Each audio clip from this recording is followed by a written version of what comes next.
বছরের এই টাইমটায় সবসময় প্রচণ্ড পরিমাণের বৃষ্টি হয়, রোদের দেখা যায় পাওয়া যায় মাত্র সামান্য সামান্য। এই সামান্য রোদের দেখা পেয়ে আমি আজকে আমার বাইক ধোয়াবো সেই উদ্দেশ্যে বাসা থেকে বেরোয় গেছি। রাস্তায় বেরোনোর পরে রাস্তায় এডিএ নাকি ওয়াসা কিসের কাজ যেন চলতেছে, তো রাস্তা প্রচণ্ড পরিমাণে খোঁড়াখুড়ি করা, আর বৃষ্টিতে ওই যে রাস্তা করছে তার কারণে কাদা পানির কোনো অভাব নেই। বাইক খুব ভালো মতোই আর কি কাদা পানি মারছে। এখন আমি যাচ্ছি আমার বন্ধু আসিফের দোকানে বাইকটা ওয়াশ করানোর জন্য। খুলনায় বাইক ওয়াশ করার দোকান মোড়ে মোড়ে আছে, কিন্তু আসিফের দোকান কেন? কারণ আমার বন্ধুর দোকান গেলেও যে পিচ্চিটা আছে যে বাইকটা ধোয়, সে অনেক সুন্দর করে অনেকক্ষণ যত্ন করে গাড়িটা ডলে ডলে ডলে ডলে ধুয়ে দেয়। আর একটু ফ্রেন্ডদের সাথে আড্ডাও দেওয়া হয়ে যাবে ওর দোকানে গেলে। ওর দোকান হচ্ছে গিয়ে বয়রা কলেজ মোড়। আমি বাসা থেকে বেরোইছি ওর দোকানে যাওয়ার উদ্দেশ্যে। রাস্তা যেহেতু কাজ চলতেছে, তো এক পাশের লেন বন্ধ, এই কারণে রাস্তায় প্রচণ্ড পরিমাণের গাড়ির চাপা। থ্রি হুইলার্সের তো কোনো অভাব নাই। 5 আগস্টের পরে দেশে কারো উন্নতি হোক না হোক, অন্ততপক্ষে ব্যাটারি চালিত রিক্সা আর অটোর, যেহেতু সিটি কর্পোরেশনের কোনো লাইসেন্সের নিয়ন্ত্রণ নাই, সেই ক্ষেত্রে প্রচণ্ড পরিমাণে ডেভেলপ হয়েছে। মানে আর কি এদের জীবনে এরা কর্মবিমুখিতার থেকে মুখ ফিরাই নিছে, এবং বাংলাদেশে মানে অটো আর রিক্সার কোনো অভাব এই খুলনায় নেই। আর ঘোরাঘুরির কারণে আরেকটা জিনিস অনেক সমস্যা, খুলনায় কিন্তু আগে এত ধুলা ছিল না, বর্তমানে যে পরিমাণে ধুলা। ঠিক আছে, বয়রা বাজার আসতে আসতেই আমরা বড় সড়ো একটা মানে জ্যামের দেখা পেয়ে গেছি।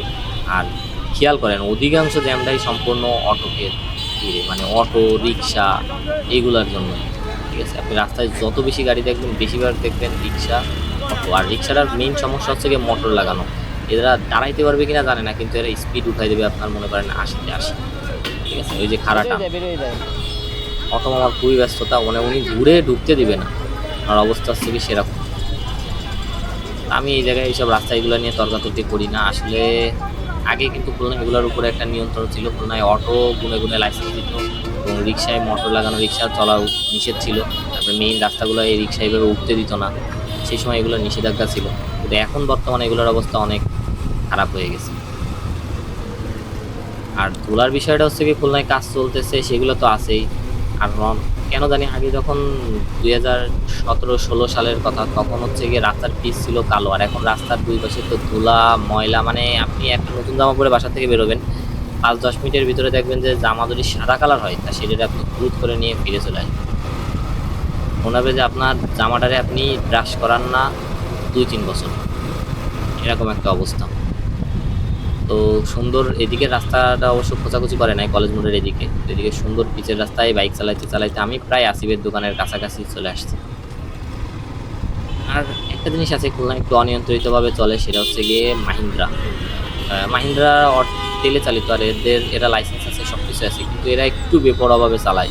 ঠিক আছে, এরা খেয়াল করে না যে সাইডে কেউ আছে বা সাইডে অন্য কোনো গাড়ি আছে কিনা, বা দেখে দাঁড়ায় না। এদের যদি আপনার মনে করেন আপনি ধরেন মেইন রাস্তায় রয়েছেন, আপনি ডিভাইডারের এই পাশে রয়েছেন, ওরা ডিভাইডারের ওই পাশে রয়েছে, আপনি এই পাশে সিগন্যাল দেবেন, ওদের অবস্থা হচ্ছে ওরা ডিভাইডার ভাঙিয়ে দরকার হলে আপনার কাছে চলে যাবে, সেরকম একটা অবস্থা।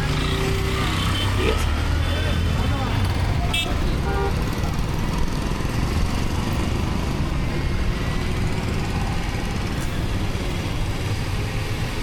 আসিফের দোকানে আসার পরে সব থেকে বড় খারাপ একটা জিনিস যেটা ফেস করছি, সেটা হচ্ছে কি ওর দোকানে যে পিসিটা বাইক দই, সে তখনও সকাল হয়ে আসে পারে না। এটা হচ্ছে আমার বন্ধুর দোকান।